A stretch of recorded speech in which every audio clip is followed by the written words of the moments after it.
Hey everyone, Scott here, and we're going to have a quick look at the proper name version of the King James Bible from Name Publishers. I picked this up at a library sale for $2. It's some kind of a faux leather with a sort of coated papery liner. It's okay. What is it? Well, it's a King James Bible, but they have restored, as they say, the proper name of God. So rather than saying the Lord, it'll say Yahweh, or the short form Yah, and then Jesus is Yeshua, and then also thousands of words are updated into modern English, making it easier to read. And my opinion is it's not particularly well printed, it's not particularly well translated. They just swap words here and there, and I don't think it always works that well. And while I do believe it's good for Christians to be familiar with the Tetragrammaton, to understand why it says in your English Bible, the Lord, you should know what's behind that.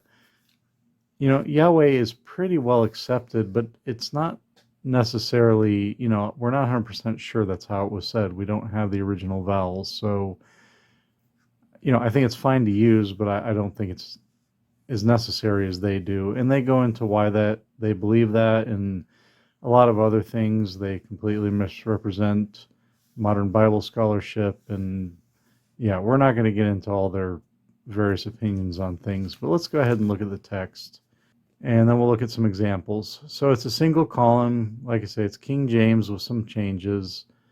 The ghosting is horrible. Look at that. Ghosting is terrible. The paper's not very opaque at all. It's just not well printed.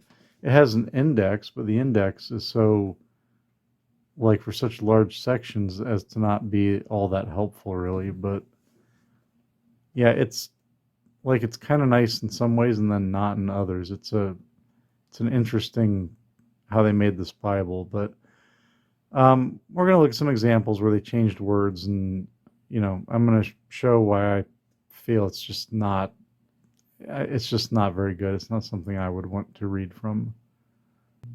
Here's a great example. This is in John chapter 1, verses 47 and 48. Yeshua saw Nathanael coming to him and said of him, "Behold, an Israelite indeed, in whom is no guile." So first off, they leave in guile. To me, that's kind of an archaic word. I don't know that everybody would know that. I think it would have been better to use deceit, like the New King James and ESV use. Then in verse 48, Nathanael said to him, "From where know you me? From where know you me?" That is not good English. In the original King James, it says, "Whence knowest thou me?" And to offer a more, modern rendition, they could have done like the New King James or ESV, "How do you know me?" I don't know how they come up with "From where know you me" as an appropriate modernization of the King James. That strikes me as just really awful. I would much rather just read an actual modern translation, or just read the King James itself, than to read "From where know you me." And I'm just going to look at one more example. This is Hebrews 1, verse 1. This is one of the most beautiful verses in the King James. The original says, "God, who at sundry times and in divers manners spake in times past." And here we get "God, who at many times and in diverse manners spoke in times past." You're just losing some of the beauty there, and to me, it's not a big improvement. I would rather just learn what divers means, read the original King James, and just get that beauty. I just don't see this as really being worth reading. Open up a King James, open up a modern translation, use them together, let that help you to get through the King James. I think would be a much better option than using this, I guess you call it a translation. I don't know. It's an odd one. I don't really have a whole lot more to say about it. I wasn't too impressed by it. I'm gonna pass this along to Mamo, and maybe he'll do a more detailed look at it or review at some point.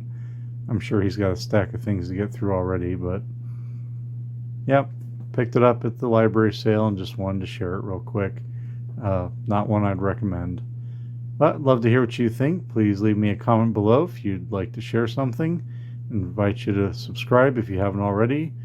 Please give it a like if you found this informative or helpful. And as always, God bless. Have a wonderful day, and we'll see you for the next one.